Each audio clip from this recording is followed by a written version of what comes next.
مسلک کے حوالے سے تقریریں کرنا بہت آسان ہے، مگر مسلک کی سوچ رکھ کر کے زمینی سطح پر کام کرنا بڑا مشکل کام ہے، چونکہ حالات بہت بدلتے جا رہے ہیں۔ لوگ آزادانہ تخیلات کے مالکان، لوگ اب دھیرے دھیرے ممبر پر، گھر میں، میدان میں، ہر جگہ پہ ان خیالات کے لوگ میدان پہ آ رہے ہیں۔ ایسے حالات میں مصطفیٰ جان رحمت صلی اللہ تعالیٰ علیہ وسلم کی محبتوں کا چراغ سینے میں اجاگر کرنا بڑا مشکل کام ہے۔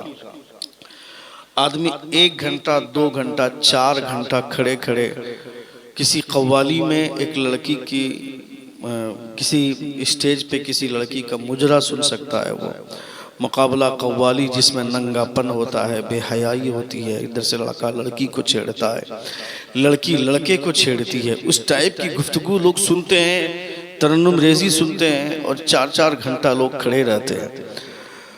مگر مصطفیٰ جان رحمت صلی اللہ تعالیٰ علیہ وسلم کی باتیں انسان تھوڑی دیر بیٹھ کر سننا نہیں چاہتا ہے، جبکہ رسول دی وقار صلی اللہ تعالیٰ علیہ وسلم کی باتیں انسان کو بیٹھ کر سننا چاہیے، چونکہ حضور کی بات ہے۔ حضرت امام قلیوبی فرماتے ہیں کہ دنیا میں کبھی بھی حضور کی تعریف زبردستی کسی کے سامنے نہ کرنا۔ جب حضور کی تعریف ہو تو لوگوں کے چہرے پر تازگی ہونی چاہیے، ان کے چہرے پر ہریالی ہونی چاہیے، چونکہ رسول دی وقار صلی اللہ تعالیٰ علیہ وسلم کی باتیں کائنات میں سب سے خوبصورت باتیں ہوتی ہیں۔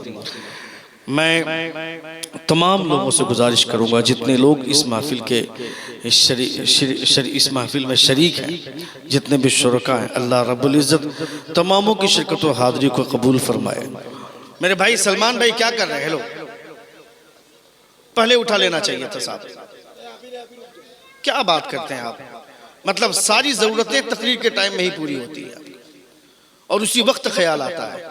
ٹیبل لگانے والا بھی تقریر کے ٹائم میں جا کے ٹیبل لگائے گا، چولہے کی آگ بجھانے والا بھی اسی وقت جا کے چولہے کی آگ بجھائے گا جب تقریر شروع ہوگی، چائے پینے کا شوق بھی اسی وقت جاگے گا۔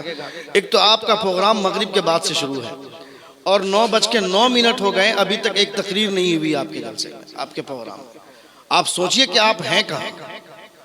4 گھنٹے کا پروگرام ہے، اور 4 گھنٹے کے پروگرام میں اگر آدھے گھنٹے کی ایک تقریر بھی سلیقے سے نہ ہو تو پھر کیوں کرواتے ہیں حضور کی بزم؟ پھر آپ کہیے گا کہ ہم نعت کے خلاف بولتے ہیں۔ نہیں، ہم نعت کے خلاف کبھی نہیں بولتے، اور یہ اہل سنت و جماعت کی روش بھی نہیں رہی ہے۔ ہم چونکہ یہ تو ہمارا مقدر ہے حضور کی نعت سننا، حضور کی نعت پڑھنا ہمارا مقدر ہے، حضور کی نعت سننا ہمارا مقدر ہے، مگر یہ سمجھنا ہوگا کہ نعت کو آپ ایک دائرے میں مت رکھیے۔ نعت صرف اسے نہیں کہتے جو دل بر شاہی پڑھ رہے ہیں، نعت صرف اسے نہیں کہتے ہیں جو اتنے سارے نعت خواں پڑھ رہے ہیں۔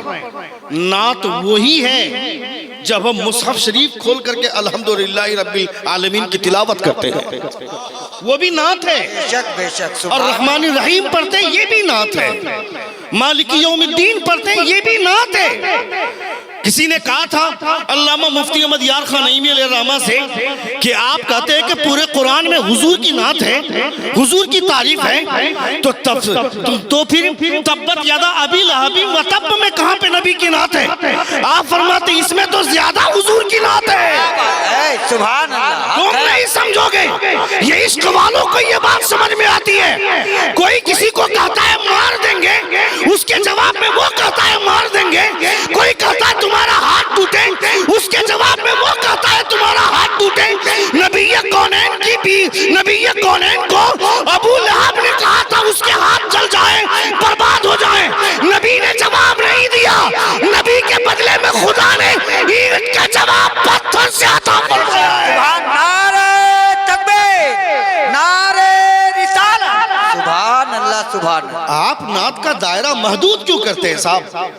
آپ یہ کیوں سمجھتے ہیں کہ شاعر جتنی دیر ترنم ریزی میں پڑھ رہا ہے اتنی ہی دیر تک حضور کی نعت ہے؟ نہیں، جو خطیب بولتا ہے وہ بھی نبی کی نعت ہے۔ میں اگر حضور کی تعریف نہ کروں تو میری بات بکواس ہے، مگر میں اگر حضور کی بات کروں تو وہ حضور کی نعت ہے۔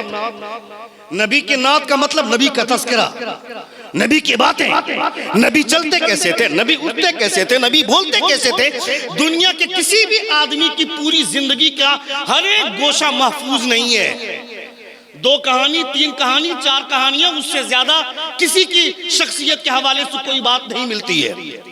مگر نبی کونین ماں کے پیٹ میں تھے تو حضور کیا کر رہے تھے؟ حضور ماں کے پیٹ سے باہر آئے تو کیا کیا حضور نے؟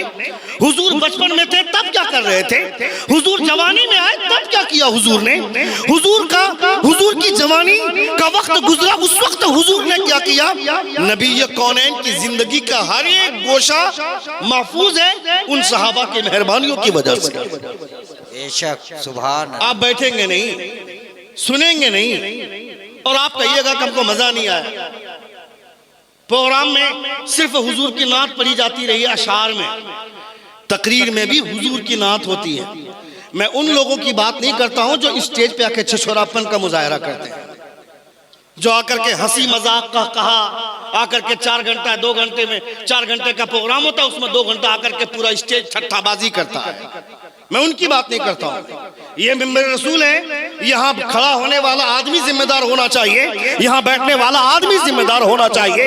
چھچھوراپن کرنا ہے تو کسی اور کی محفل میں کرنا، یہ حضور کی محفل ہے، کوئی آئے نہ آئے، روحانی اعتبار سے مصطفیٰ جلوہ فرما ہوتے ہیں۔ بے شک سبحان اللہ سبحان اللہ۔ اس محفل میں حضور تشریف فرما ہوتے ہیں۔ کیا بات! نبی کونین صلی اللہ علیہ وسلم کی محفل کی جلوہ گری جس محفل میں ہو، اس محفل میں بے حیائی کریں گے، اس محفل میں آوارہ گردی کریں گے، رسول ذی وقار صلی اللہ علیہ وسلم کی باتیں ہونی چاہیے۔ اور پھر موت کی محفل ہے، ایصال ثواب کی محفل ہے، تو یہ سوچنا ہوگا نا کہ حضور نے ایصال ثواب کے حوالے سے کیا کہا تھا۔